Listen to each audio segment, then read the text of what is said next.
What's going on, everybody? Welcome back to the channel. If you're new, welcome. Today we are going to be installing some DirtKing Lower Control Arms on my Tacoma. Show you guys kind of how it's done, best practices, that fun stuff. Obviously at True Automotive today, they're going to knock these out for me real quick. I believe I'm going to get Billy the Kid again as my tech, which is always a lot of fun. I have a good time with Billy. But yeah, let's dive in. So to get started on this, what you guys are going to do is remove the 19mm bolt through the lower shock body. Remove the 22mm on the cam bolts, and then you also have two 19s underneath that need to be removed as well. Once that's done, you should be able to pull this through, drop it down, replace with the new DirtKings.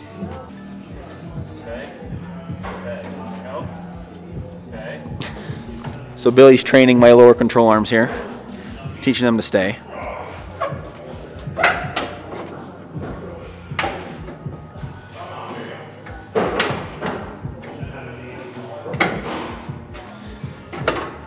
There she is. So when you guys have the stock lower control arms out, you're going to need to reuse this knuckle here. So we're going to take that off, put it on the new ones. Nice thing about DirtKing is they come with a skid plate pre-installed on them, so you don't have to worry about bashing them up. Plus all the bushings and sleeves and everything are already pre-installed for you. The only thing you really have to do is grease everything up, put this knuckle on there, and then basically reverse the process of the 19 and 22mm bolts, put the cam bolts back through and all that fun stuff, put the shock back on, then you guys are good. Alright, so let's talk about what you guys get with your DirtKing lower control arms. You're going to get new grade 8 hardware with washers for the knuckle to go into the lower control arm. You'll get little grease fittings to make maintenance a little bit easier on your lower control arms, plus a little tube of grease. You'll also get handy dandy keychain. Obviously I have stickers, you know, they send you stickers. These guys are actually going to be used to space down the front bump stop, so it'll go in between here and here, to sit right inside here to help push this bump stop down, just because these are a little bit lower profile than the bulky, useless factory lower control arms, so they space that bump stop down, so when you actually are articulating and going up in travel, you're actually making contact with the lower control arm, not bottoming out your shock. But look at these control arms. So if you guys are going to do like limit straps or anything like that, you don't have to weld anything. They literally put it on here for you. So all you have to do is put the limit strap here, thread it on, tighten it down, and then find your point on the truck itself where you're going to put the other side of the limit strap. You've got your contact plate. So I'm using, this will be where your bump stop makes contact with the lower control arms. I'm doing hydro, so this is perfect, but I did the factory length. I'm not going long travel, at least not yet up front. But next what we'll do is the front bump stops, the spacers, put in these grease fittings, grease everything up, and then transfer over those knuckles and then throw them up. All right, so next what we're gonna do is remove this knuckle off the OEM lower control arms. So you're gonna remove that cotter pin, remove the castle nut, and then basically transfer it over from the factory to the new DirtKings. And we should be good to go. And DirtKing actually gives you new castle nuts and cotter pins and everything to use, so you don't have to use the OEM ones if you don't want to. If you want to sell the stock lower control arms, you can, with basically everything the customer would need. So these castle nuts to get the knuckles off is going to be a 24mm. When you guys are removing the knuckle, after you take off that cotter pin and that 24mm bolt, you're going to have to give it some extra love here. So you watch Billy beat the crap out of it here. And then she off. So now that the knuckle is on the new lower control arms, we're going to put the grease fittings on where the bushings go. And you want these to go towards the outside of the truck, just so maintenance and greasing when they're on the truck is a little bit easier to do.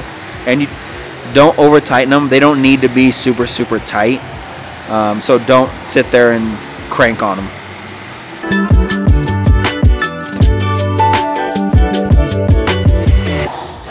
So grease fittings are now on, so we're just going to apply some of the grease to the outside of the bushings here. You'll see Billy do one.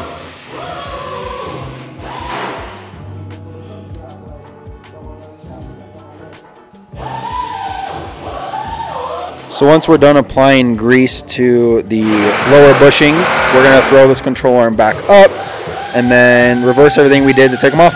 We should be good to go. Also, once they're on, we're gonna show you guys basically how to grease everything inside, and you'll want to do it. Sorry, it's loud. Probably every oil change, I'm gonna probably just check and grease them again, just like I do with the upper control arms. All right, guys. So Billy is gonna kind of show you and tell you the difference between the SPC cam bolts and the factory ones that come with the truck. So the big difference you'll notice, the factory is a metal sleeve, and this sleeve, as you can see, will rust inside the control arm and seize. The SPCs have a plastic liner, so instead of being metal on metal, you have this nice barrier and it won't seize on you. Yeah, with that being said, I would for sure get the SPC cam bolts just so you prevent any seizing in the future, but then you guys should be just good to go once you get those on. All right, in they go. So what we did is only one of the bolts from SPC has that plastic sleeve. So make sure you guys are using anti-seize. I would just put them on both, honestly, but we'll see if this plays nicely or not.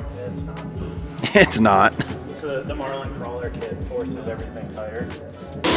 All right, there's one side in. You guys can see that the grease fittings are facing outwards towards me. Billy's giving those some love so that they will cooperate with us, hopefully. So do you guys have the Marlin crawler kit? It makes everything a little bit tighter, so it's a little bit hard to get those control arms in like I do. But I think Billy's gonna give her some love and fit it in there. That's close. All right, so Billy gave it just enough love, so now the lower control arm is actually in.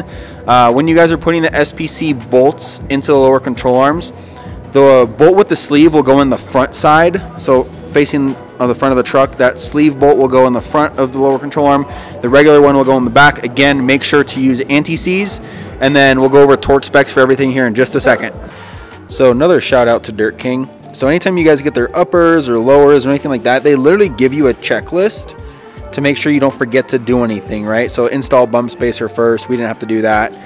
They give you all the torque specs. So like spindle bolts are 120 foot-pounds. Use red Loctite. 103 pounds with the cotter pin for the castle nut, everything like that. So we should be good. Billy is just greasing stuff up right now, and then we'll basically take it over to the alignment rack, get it all aligned. When you guys are doing these cam bolts,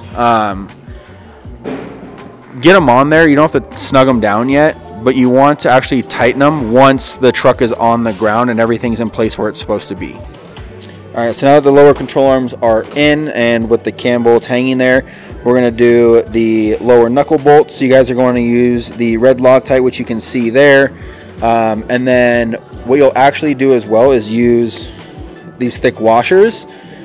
Basically, you're going to put the bolt through, put the washer on, and then we'll go over torque specs again once we actually get the torque wrench out. So the control arm is being held in by the cam bolts now. We also put the lower shock bolt through to hold everything kind of in place. What you guys are going to do when doing the knuckle is put the bolt through, again, use red Loctite, and then you can see there that thick metal washer. That's going to go in between the knuckle and the spindle.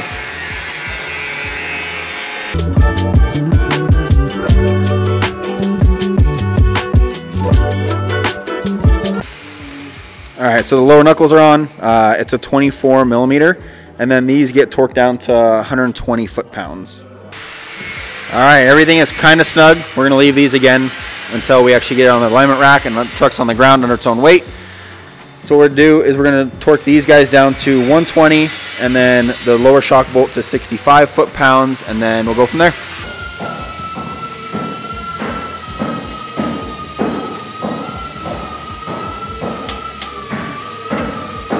There she is, 65 foot-pounds.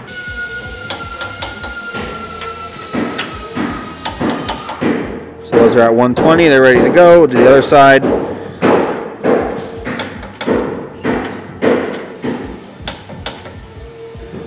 Sweet. So we've got these guys torqued, these guys torqued. We'll tighten these up a little bit and then throw on the alignment rack, and then we'll torque it all down. But yeah, pretty straightforward install.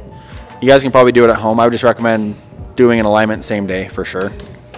Yeah. So if you guys are gonna do this install at home, Billy's got some tips for you. So before you pull these out, you're gonna wanna mark exactly where they are because this changes your caster and camber. For us, we're gonna do an alignment right after we're done. So I personally like to put them at 12 o'clock. It just makes the alignment easier.